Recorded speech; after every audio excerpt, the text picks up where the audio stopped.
Great. Welcome back to the House Environment Committee, continuing our edification on the budgeting process. We welcome the Water Investment Division representatives. Welcome.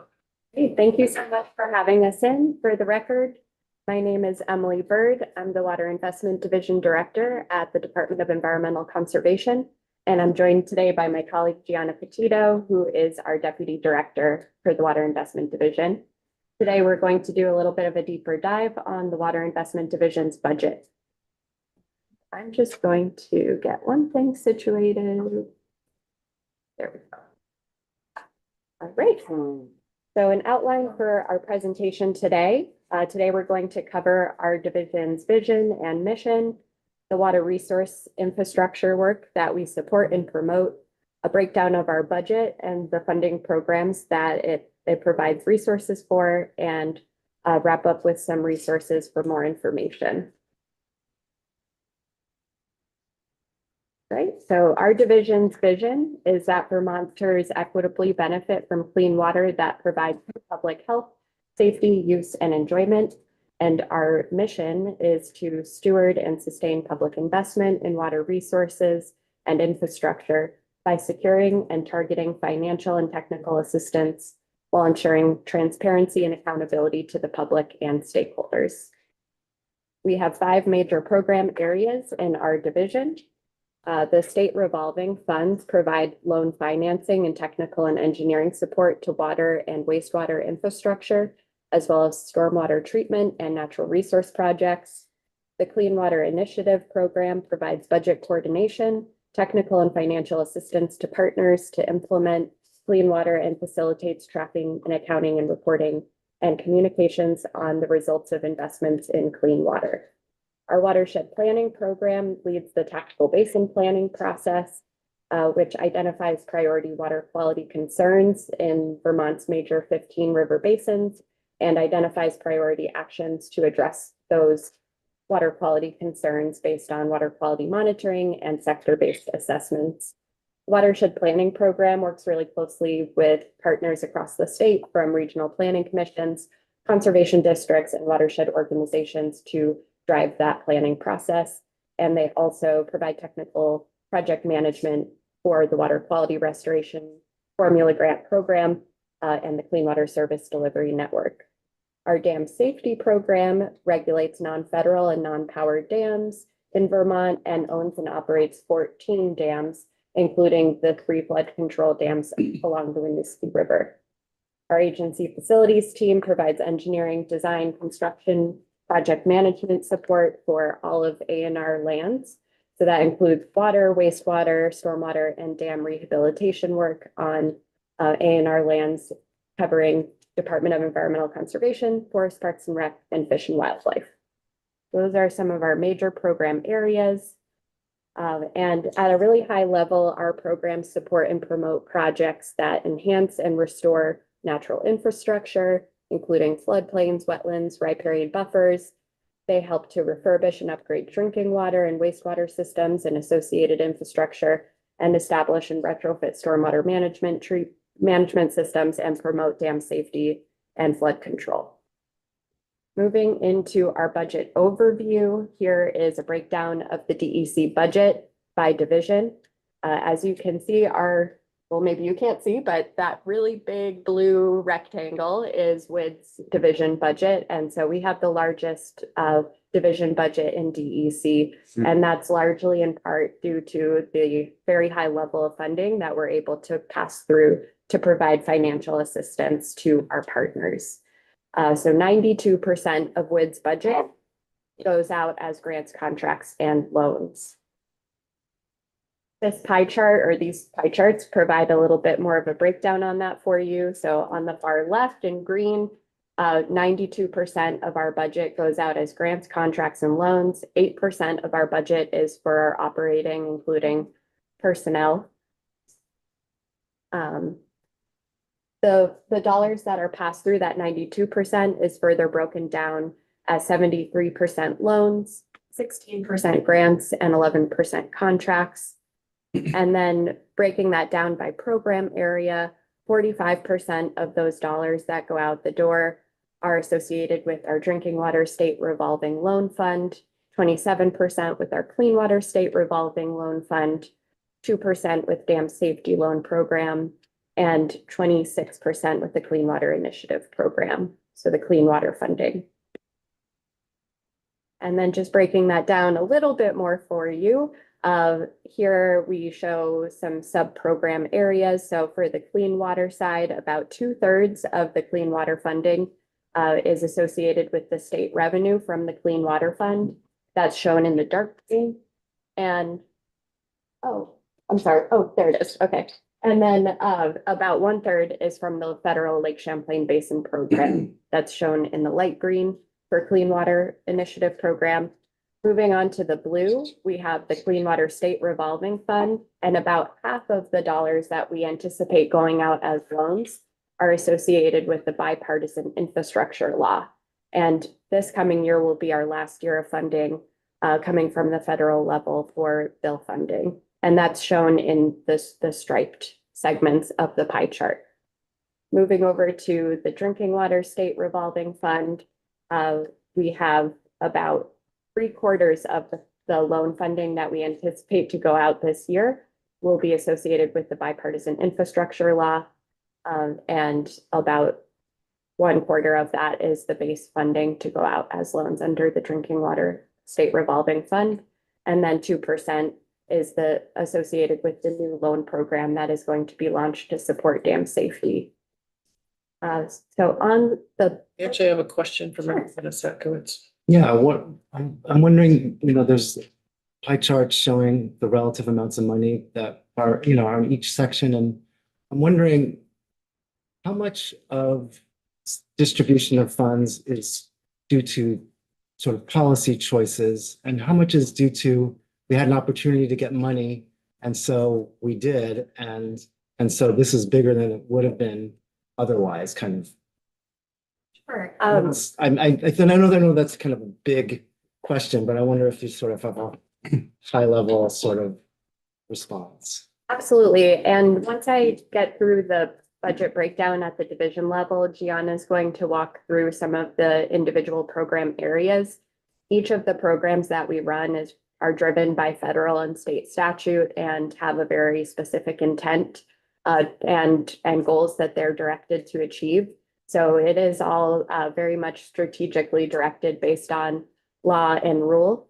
And our division is also positioned based on the resources we manage when opportunities do present themselves to leverage and bring on additional resources. We have the staff and the framework to be able to act on those opportunities and bring in additional resources to serve Vermonters. So for example, the American Rescue Plan Act or ARPA dollars, we were able to plug those into many of the programs that we managed to make those dollars go further. And with the bipartisan infrastructure law, that's all flowing through our state revolving funds. And we were able to provide more loan and loan subsidy as a result of that, but very much all to our core priority work and driven by statute and rule. I'm sure it's all driven by statute, but there's still a lot of decision-making process that goes on, right, within the agency in terms of, well, we need to do this, but we also need to do that. And sometimes maybe the things that you're statutorily required to do are just maybe not possible to do given the funding that you have, and so there's a lot of decision-making that has to actually then still happen in terms of setting priorities and deciding what's important or looking at resources that are available and making decisions based upon that as well. Does that characterize things accurately? I think that's a fair characterization. And when we move into the program areas, Gianna will give a really nice overview of some of that decision-making process and how budgeting is handled at the different levels, touching on the state revolving fund and also the Clean Water Board budget process. So hopefully we will, I think, address a little bit more detail for your question as we move through the presentation, but please feel free to jump in if we can add more detail at any point along the way. Thank you so much. Okay.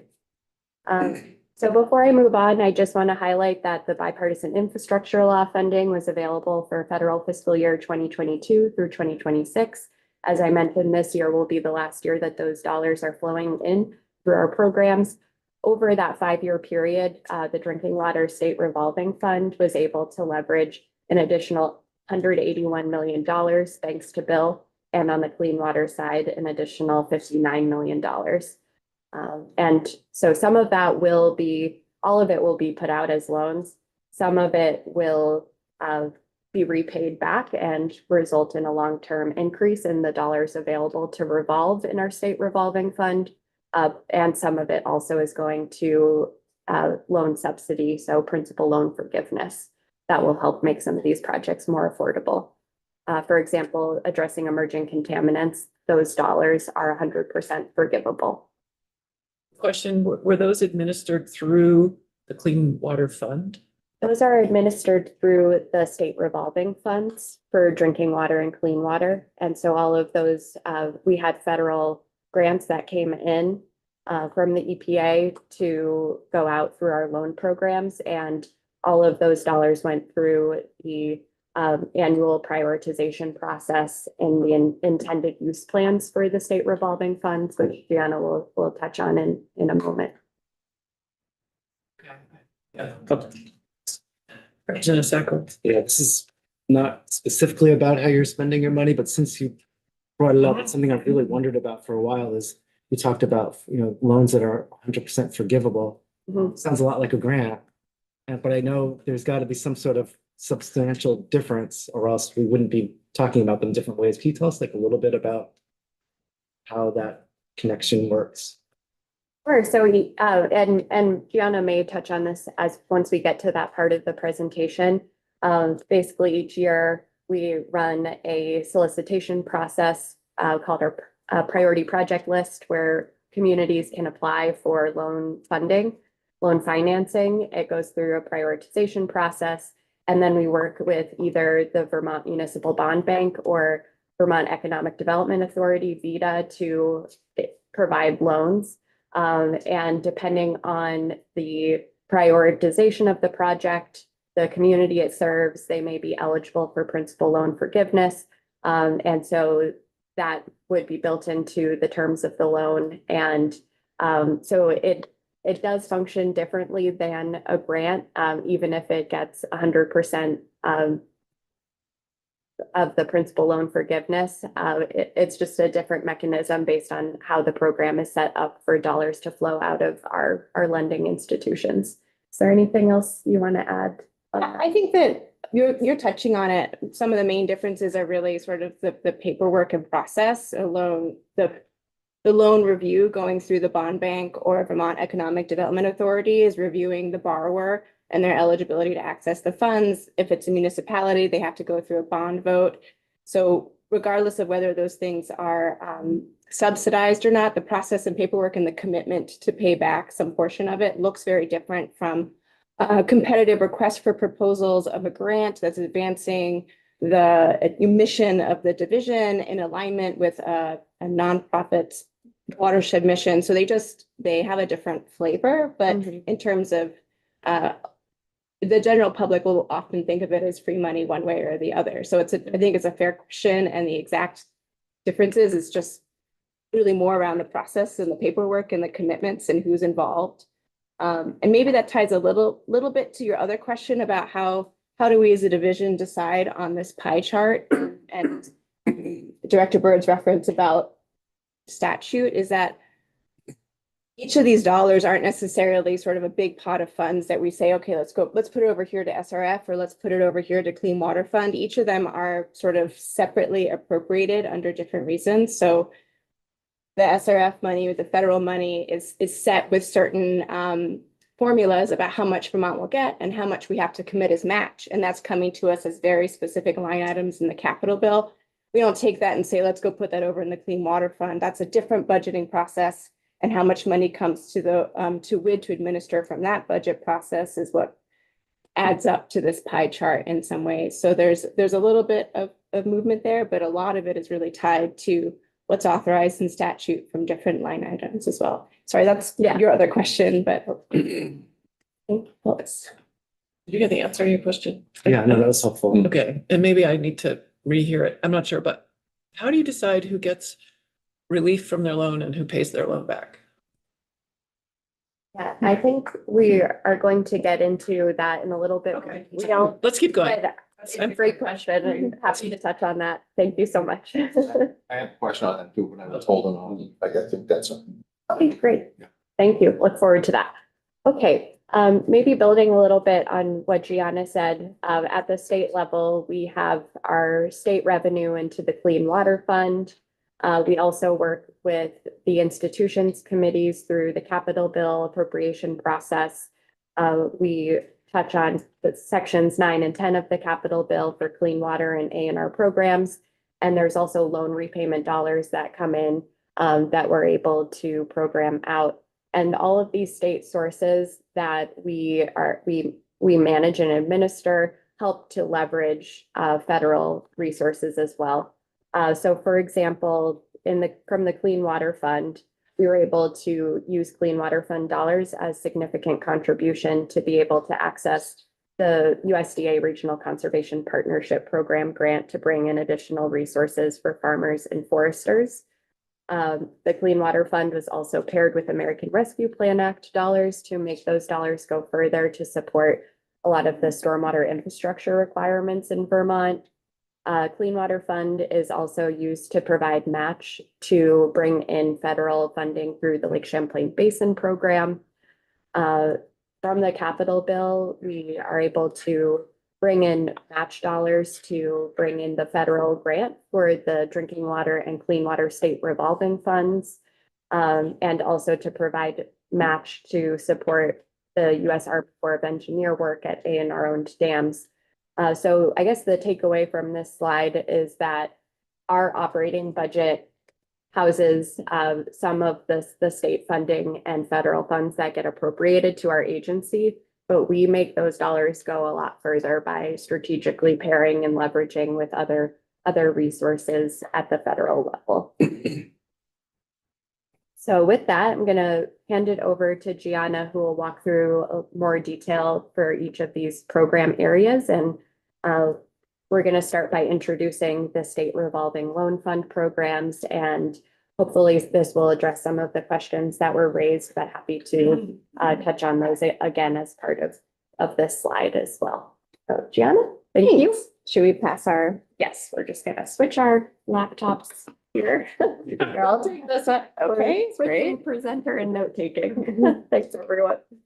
Thank you. For the record, again, Gianna Petito, Deputy Director for the Water Investment Division. Thank you for having us. And as Director Bird mentioned, I'll do a deeper dive specifically into the SRF program. Again, that's drinking water, clean water, but we call it one program, one set of staff working on that in WID. Clean Water Initiative Program and dam safety, since those are really the main drivers for some of this big 92% pass-through dollars into grants, contracts, and loans that you're seeing in our budget. So with the State Revolving Loan Fund program, the Clean Water and Drinking Water SRFs are nationwide programs. They exist in federal statute, and they have for a while. So the Clean Water SRF was launched in the 80s as an amendment to the Clean Water Act. And the Drinking Water SRF followed in the 90s as an amendment to the Safe Drinking Water Act, both to support drinking water infrastructure and compliance with the Safe Drinking Water. Essentially, every year, Congress appropriates money to both of those nationwide programs, and then each state or territory gets funding called a capitalization grant for a drinking water and clean water. And how much money Vermont gets, it's sort of based on a formula. So for the clean water, Vermont gets 0.49% of the full dollars associated to the nationwide program. And on the drinking water side, EPA calculates it based on a needs survey for drinking water, which is done every few years or so. So we have some sense of what that capitalization grant's going to be. And then states are required to provide a 20% match. So we do that through the capital bill. We have, as Emily was pointing to, we have section 9 A&R, which is we use one of those lines to state match our drinking water. And then we use a section from section 10, the clean water, to match the clean water SRF. So that sort of shows like the capitalization and the state match components, which are annual processes. And then those get fed into the state revolving fund, which provides these low interest or no interest loans, mostly to municipalities, some private entities. Then there's loan repayments back. Those loan repayments back aren't showing up in our budget. They sit with the bond bank and with VITA. So when you're seeing the big bill, you're seeing the capitalization grant, and the capital bill is seeing our match. And then the loan repayments aren't being seen by the legislature because they're just being administered by our partners. Do they get recycled into the same type of grants? They stay in your pool of funding? They stay in the fund, in the state revolving fund. And annually, the SRF program is auditing the fund balance and analyzing what's going to be available for next year's loans. What's the total amount available to loan out?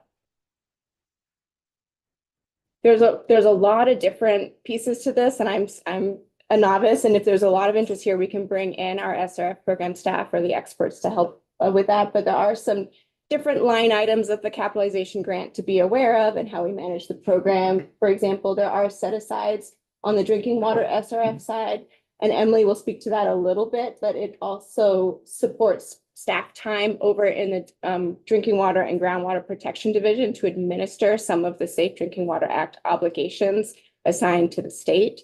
We also have admin fees that are charged that support some of our program staff in WID as well. So lots of different sort of pieces to it, but just generally understanding federal dollars, state match, revolving fund. It is very often combined with other state, local, or federal programs. For example, the USDA Rural Development is a frequent partner in some of these very expensive projects. Think large wastewater treatment facility upgrades as an example. And at the state level, we have the municipal pollution control grants that also articulated in statute. Those dollars are capital dollars, and we use that and pair it with some of the clean water loans to offset up to 35% of those project costs. So different ways that these are packaged together. That's an interesting, unique example where it's not forgiving the loan, but it is packaging a grant in partnership with the loan to lower the overall loan costs. So lots of different ways these things come together. For both drinking water and clean water, there are established prioritization criteria in statute and rule that are applied to the projects that come in. And there are annual intended use plans. You can see here both the drinking water and clean water ones, the current ones here. And essentially, this is a formal process by which every year our program puts out a priority project list application, PPLA, maybe, where municipalities and entities can apply and say, these are the projects that are coming up. This is in the pipeline. So the program has a sense of all the need that's out there or new additional need for projects that are funded or underway. The program applies the criteria, the prioritization criteria to say, okay, what's really falling above the funding line versus below the funding line, below what's available.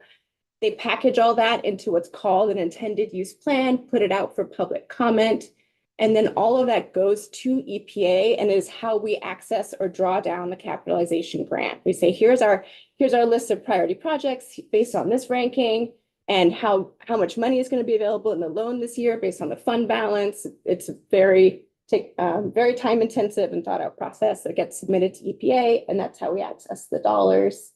And WID is not the only partner managing this. So the role of our staff is really supporting the priority list application, auditing the fund balance, drafting the IUPs, collecting the public input, and working with EPA to access the grant. But we also have partners in the business office that are doing a lot of the grant paperwork.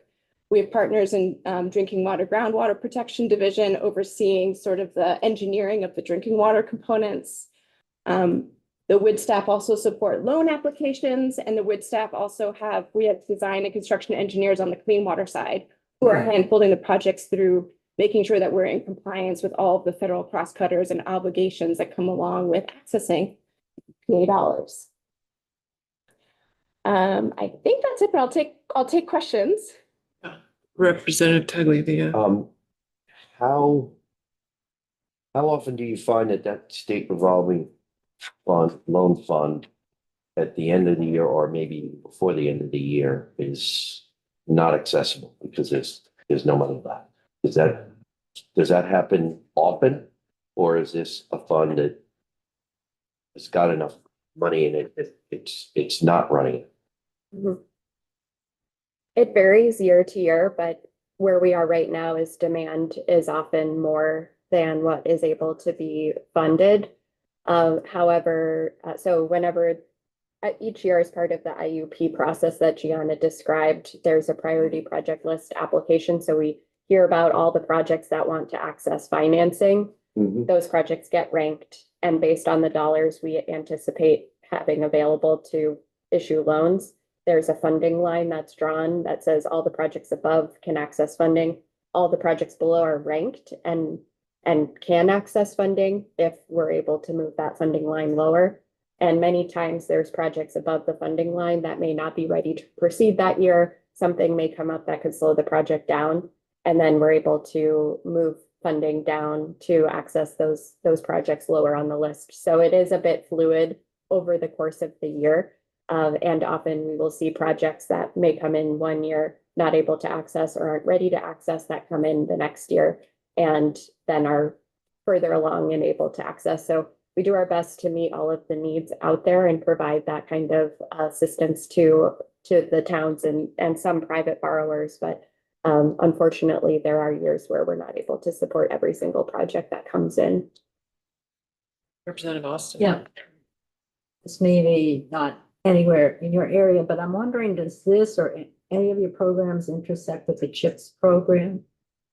Not directly, although I think that the CHIP program has the potential to provide some excellent resources to help with development and especially housing. And so there certainly at the local level, some of the projects we're promoting with the SRF could be really helpful in setting the stage to be able to bring in CHIP resources. But we're not playing a direct role in leveraging the CHIP funding. Thank you. I just noticed that you had the Middlebury project in here, and I guess I saw a sign the other day that said it was a clean water project. That's why I asked my question. Oh, interesting. And so I was curious, and it's very clear it's a state revolving fund, which I would have expected. But I'm pretty sure it says clean water project sign right there by it. And I was, Oh, yeah. So the Clean Water Project signage, it applies. We have that as part of the posting for all of the projects that are funded with Clean Water Fund dollars. And the SRF programs have also incorporated that into their signage. Although the Middlebury It's project drinking is water. drinking water. it's So that might have been, It really struck me, maybe one of the few people who walked by it and thought, huh, I need to know more about. I'm backtracking what I just said. Thank you. Yeah, we will look into that. Good point. I also, maybe it does say SRF, but it was very much the logo of the clean water projects that I saw. Great flag. Yeah, good to know. Glad the projects. But just was curious. Yeah, Okay. Representative Morris. Thank you, Madam Chair. This is such a valuable program that communities, municipalities, and so appreciative of. And I know the original EIL funds were for infrastructure improvements and such, so I appreciate that. My question is going to get to the longevity of state or SRF overall, because if you're lending out money, and we have a couple of projects going on in Springfield that fall into this. And so we went to the citizens and got the bond vote to implement projects. And that was approved upon. We've applied for funding and some of it has been mentioned is forgivable, but it's a 30-year payback. So my point is, if you're putting out, I'll keep it simple, $2 million, and there's $1 million coming back, $1 million forgiven, $1 million coming back in repayment. Over the time, does that dwindle the pot of money for the SRF to a point where it's less effective? And I know the answer to that because the number of projects are huge, especially when you get into wastewater. Is this program set up for longevity. And you did mention federal funding coming in annually, that we get a percentage of that. Mhm, So my thought is the money will continue to be there. mhm. Maybe not to the level that we saw in the past 6 years since COVID and BILs. But so my point is, and we have another bill going through that, if I may speak to it, Madam Chair, briefly, that if it's passed, would take some money out of the Clean Water Fund, the sheets for bottle redemption, et cetera. So I'm just looking overall that as revenues coming in decreases based off of design and intent, that these programs will continue going forward. And I don't know if you can speak to that just briefly, or if there's adjustments that can be made, or how that problem presents itself to your department. Sure. Related to the state revolving funds, there's some pretty complicated cash flow modeling that happens looking at all of the loans that have been made. Their repayments schedules all vary. And so it is a complicated process to project out what loan repayment dollars will come back in to revolve into new projects. But we have an excellent team collaborating across DEC and the bond bank to do that cash flow modeling. And that's a really useful tool to make sure that we're not overextending ourselves in terms of the loans that we offer. You point out the bipartisan infrastructure law funding that's provided a major boost to capital that will revolve into the SRFs. We're very grateful for that. And the importance of those annual federal capitalization grants. Those are critical for the long-term sustainability of the state revolving fund. And I have a slide in a little bit that will speak to a concerning dynamic at play related to federal earmarks and the impact that is having and could have on the long-term sustainability of the SRFs. So we'll certainly get into a little bit of a deeper level of detail on that. You also mentioned the sheets that flow as one of the revenue streams into the state clean water fund. And that is also one of the three critical revenue sources to our clean water fund, which is required to meet our long-term funding plan for implementing some pretty major regulations, especially for phosphorus in Lake Champlain. We understand that some of those dollars are proposed to support some recycling infrastructure for a short-term period of time, and would be able to, I think, strategically plan through our budgeting process if that were to pass on how we could minimize impact to programs for that short term. But any long-term diversion of funds from the Clean Water Fund would certainly come up with an impact to our programs. And so we keep a close eye on that and appreciate the support in maintaining those revenue streams. But your revenue streams come from multiple sources. So. Yes. For the Clean Water Fund, in addition to the sheets from unreturned bottle deposits, we have the Meals and Rooms tax and also the clean water surcharge on property transfer tax. Thank you. Thank you for your question. Other questions? So just in general, when it comes back to budgeting, again, we're trying to keep an eye on the federal legislation and appropriations and then estimate what that match need will be. And that will be coming in the capital bill. We've spoke to this a bunch, but in terms of what project types we're talking about with the SRF, it's planning phase, design, and construction. Again, drinking water, think about pipes, think about small village systems, or treatment or storage. The Killington Municipal Water System was supported with drinking water SRF as part of that. And then on the clean water side, you could think of large wastewater treatment facilities, but also stormwater projects, or also natural infrastructure projects as well, floodplain restoration, et cetera. Overall, over the last 5 years, we've given about $105 million out in loans in the clean water side and over $150 million out in loans on the drinking water side. And then Chair Sheldon, you were looking at the examples of investments. These are just some recent examples to get a sense of it. We have drinking water SRF is part of the funding to support improvements to Chipman Hill Water Tank in Middlebury. We also have a clean water SRF project supporting separating sewer and stormwater in the town of Hartford and reducing the instances of combined sewer overflows over there.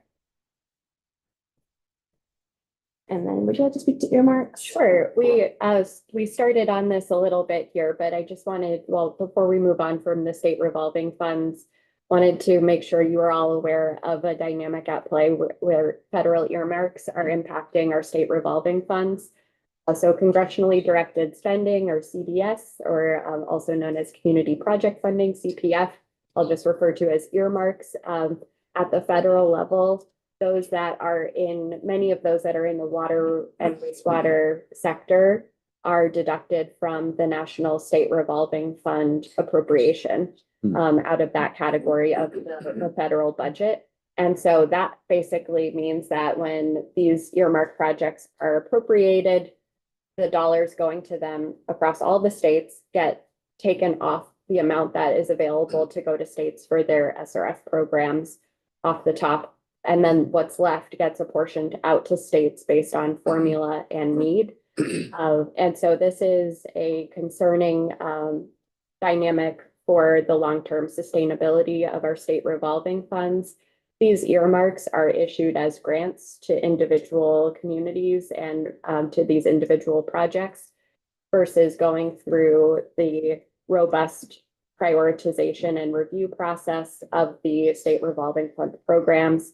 And those grants, unlike our loans, they do not get repaid and revolve to continue to support future projects. So we are keeping a really close eye on this dynamic. These earmarks were reestablished in federal fiscal year 2021 and resulted in a reduction in appropriations to states for the SRF from federal fiscal year 2022 through 2024. There was a reprieve from this in 2025 due to the continuing resolution at the federal budget. The continuing resolution, it authorized the funding levels, but did not authorize earmarks. So there is a bit of a reprieve, but we are anticipating that there may be an impact to our SRF appropriation for federal fiscal year 2026. This is especially concerning on the drinking water state revolving fund side, where set-asides up to 31% of that federal grant can be used to support DEC staff program capacity to implement the Federal Safe Drinking Water Act.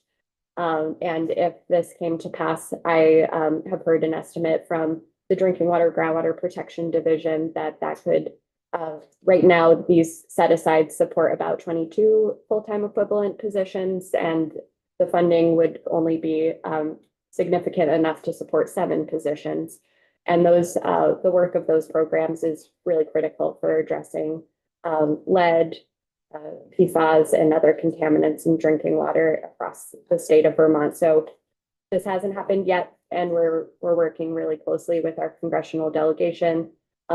This is a concern in Vermont. It's a concern across all 50 states, and we are working closely with regional and national associations to work on messaging and with Congress and trying to get ahead of this. We have had some really great work with our congressional delegation in Vermont and they are putting forward a proposal under this year's Water Resource Development Act, or WRDA, to decouple the earmark funding from the SRFs. So we're hopeful that we may have some relief coming on that front. Representative Sacklers. So, just so I understand, this is spending that, for instance, a senator could say, I have a project in one of my communities that I'd really like to see funded. That person can manage to get it into the federal budget. The money goes to that community, but then it comes out of this bigger pot of money that goes to all the states. Is there a connection between what a particular senator from a particular state requests, or in terms of how much money they direct to their state, to what gets allocated to the state from that federal fund?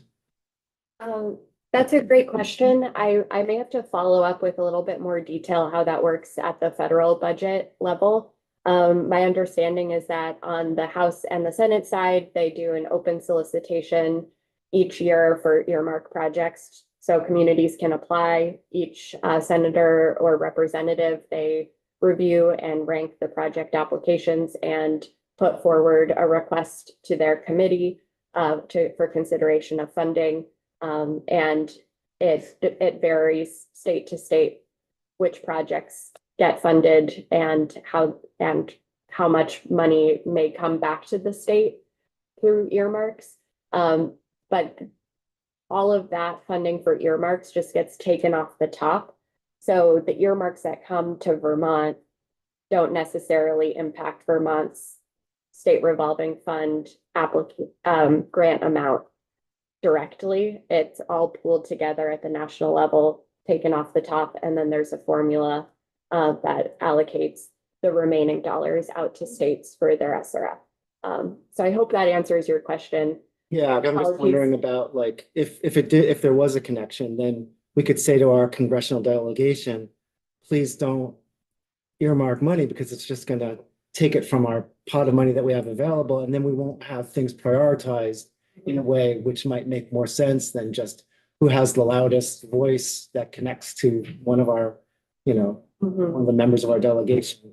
But it sounds like that's not what's going on. And so it really is in our best interest for them to get whatever they can and bring it into the state until perhaps they change the way the money is distributed. Under the current framework, I think that's an accurate summary. And so if we were able to decouple the earmarks from SRFs, then it would be much better for the long-term sustainability of the SRFs, and then also still enable our congressional delegation to, which they do now, continue to advocate for additional resources for communities without it coming at a direct cost to our SRF. Great. Thank you. So we will continue to promote this flag this as a concern, and wanted to just put this dynamic on your radar as well, and happy to keep your committee up to date as we learn more. Great, thank you. Thank you. So that was SRF. We're going to move to the Clean Water Initiative Program, another program within the Water Investment Division. The right side of the slide shows the mission of that particular program, and the green wedge aligning and coordinating clean water efforts statewide is how CWIP really articulates some of its role in supporting some major interagency budgeting processes. So two ones of note, or really the main ones to think about, are the clean water budget and the Lake Champlain Basin Program budget. And so the staff play a role in supporting those budgeting processes, drafting those budgets, and then some of that money from each of those budgeting processes also comes to the Clean Water Initiative Program to package together, to design funding, and put that out on the ground in the form of grants or contracts. So not all of the Clean Water Fund comes to WID and CWIP, just a portion of it is assigned. An example here, so the blue droplets are sort of those funding program examples, and one that this committee has heard quite a bit about is the 3-acre and the different ways that Clean Water Initiative Program have packaged together ARPA dollars, Lake Champlain Basin Program dollars, and Clean Water Fund to holistically support some of the state's clean water goals in that space. So briefly on these major budgeting processes, if they're helpful for you, the first I'll talk about the Clean Water Board process. The Vermont Clean Water Initiative is actually a statutorily defined interagency initiative. And the purpose of it is to provide the staffing and financing to support our maintenance and compliance with Vermont water quality standards. To ensure that the full interagency initiative is successful, the state's committed to funding it in the amount of $50 to $60 million a year. So that's articulated in statute. The state also launched the Clean Water Fund and the Clean Water Board. So the role of the board is to oversee the revenue coming into the fund and make a recommendation on how it should be used in combination with some capital dollars, which is the clean water section of the capital bill. And then, I don't know why this went forward. And then package those recommendations over to the administration in December. And that then gets dispersed into sort of the big bill and the capital bill that the legislature reviews over the spring. It goes through a public process, the recommendation. So in the fall every year, there's a draft budget put out for public comment. And then that the board considers that before they make their final recommendation. Statute also articulates for the board specific grant programs. You've heard about the Water Quality Restoration Formula Grants, or the QUISPs and WICs, as we affectionately call them. You might have heard about the Enhancement Grant Program or the Municipal Stormwater Infrastructure. Those are all grant programs or financial programs articulated in statute. And the board is also directed to prioritize their different line items in statute. And so that's reflected in the structure of the budget, where they put most of their money in the top priority line items or initiatives. So again, the role of WID staff is to provide the staff support to that budgeting process, managing the meetings, the public comment period, the draft budget sheets, and then receiving and administering some portion of those funds. So the clean water budget sheets have a column that articulate which agencies are receiving and administering those funds, for quick reference if you're interested. The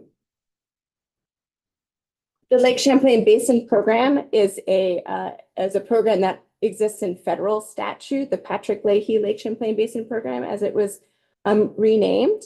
The federal statute establishes the program, the membership, and the authority of the US EPA to provide funding to further the implementation of this program's plan for restoration and management of Lake Champlain.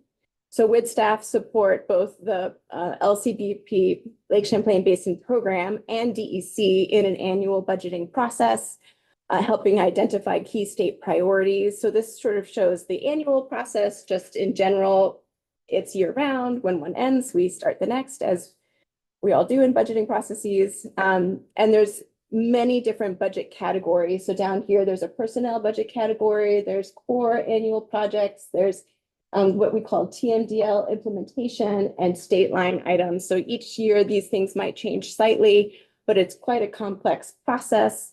And WID staff are helping provide input here. And then also, similar to the Clean Water Fund, we receive some portion of this directly between an award between EPA and DEC.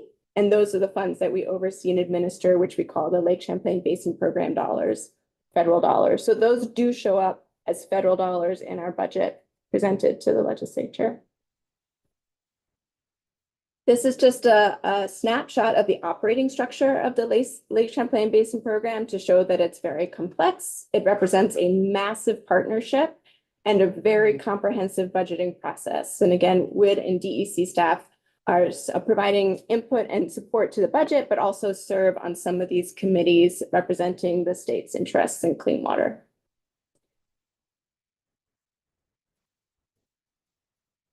These are just, again, example project types often funded through some of the CWIP, Clean Water Initiative Program funding initiatives. So the different projects, the different funding initiatives might cover different sectors, including ag, developed land, stormwater, natural resources. We have a dam removal block grant. We have riparian woody buffer block grants. We support road infrastructure and improvements for clean water as well. And there is a online project explorer linked here if you're interested, where you can kind of look through a map and see this is not just CWIP funded projects, but a lot of the Clean Water Initiative statewide projects, and you can learn more about them. So here's examples and snapshots of a buffer planting and a livestock exclusion planting project, where you get to see when it happened, who the partners were on the ground that did the work. It's a great resource if you're interested in learning more. I'll pause there before I move on to dam safety if there's more questions on the Clean Water Fund and budget.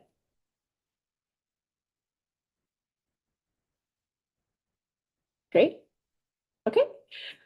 So dam safety is our, this is the last one I'll be talking about in terms of big dollars on the budget line that you might see. The responsibilities of the dam safety program include regulation of some private dams, as well as dam ownership and lands management around the dam. So DEC owns 14 dams, including 3 Winooski River flood control dams.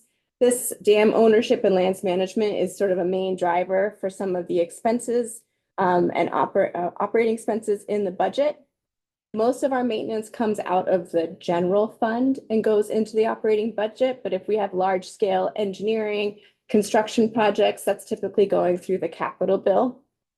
We did get a one-time general fund ARPA infusion. But that aside, it's mostly capital dollars that are supporting those larger scale expenses. And we also tend to use the capital dollars to draw down U.S. Army Corps of Engineers. They have a dam safety program. They support preliminary design analysis and large scale restoration, rehabilitation projects as well. And we have between 7 and 50% match depending on the dam and the program that we use capital dollars to help draw down. Unlike the EPA capitalization award or the LCBT dollars, U.S. Army Corps dollars don't flow through DEC, so those don't show up in our budget, but are part of like how we help achieve the mission and goals of the department. There's also a revolving loan fund that's existed for a few years, but as I'll talk about it in a minute, there's some updates to advancing and making rule changes to our unsafe dams revolving loan fund. So this is just a snapshot of our workflow for rehabilitation projects for the dams that we own. The long-term infrastructure needs for all our dams are still under analysis, but we are doing a significant amount of asset management and planning here. So you can see this pipeline from just doing a full portfolio risk assessment to doing deeper dive comprehensive assessments to dams to final design and rehabilitation. We've got this pipeline going. We're incrementally moving through and making these major capital improvements. And we're working on updated estimates, both in the need of design and construction, as well as our long-term maintenance needs, trying to get better estimates for that. And we'll work with leadership and the General Assembly in future years. In that space. We do have the Dam Safety Revolving Loan Fund, recently received a $4 million infusion to support. And that also exists in statute. It was amended under Act 121 of 2024, which is requiring us to do some new rulemaking, expanded uses of the fund, both emergency and non-emergency, to support dam, either rehabilitation or removal. And so we're working on that rulemaking to be done in 2027. We have separate dam safety rulemaking that sets up the technical standards for private dams. We're trying to do those in parallel because that will really inform who's eligible to access this, again, low interest or zero interest loan program. And a quick example of an investment in dam safety. This is a 50-50 cost share with U.S. Army Corps of Engineers for the Wrightsville Dam to analyze if there's ways for us to improve our flexibility of operations for flood protection. And that's dam safety. Just to wrap up really briefly, I know you all had an opportunity to hear from Claire Madden and Sarah Coleman about our annual performance report for clean water. Just want to highlight that that's a great resource for many of our programs are folded into the data set that drives this report. It provides accountability around state investments in clean water, the results of those investments, and also our progress implementing phosphorus reductions for Lake Champlain and Lake Memphremagog. And the next slide here has Gianna mentioned a number of places under our revolving loan funds, our clean water programs, and the dam safety program, how state and federal law and guidance drives the program design and the use of those dollars. So there's a number of links here for additional information and resources on all of that for you if you're interested in taking a deeper dive. And just want to wrap up and thank you for the opportunity to share our work with you this morning. It's a privilege to serve Vermonters in this capacity, and we're really grateful to do this alongside our very dedicated and professional colleagues. Thank you. Thank you. It's Thank you. a lot. I'm sure we're happy to answer any follow-up questions and come back if you'd like to discuss further. I know we're running short on time. Yeah, I suspect that members will have threads they would like to follow up with you on. Fantastic. Thank you again. Any final questions? Not seeing any, but thank you again. Thank you for having us. Thank you very much. Great work. Thorough. Thank you. We have a couple of minutes to take a break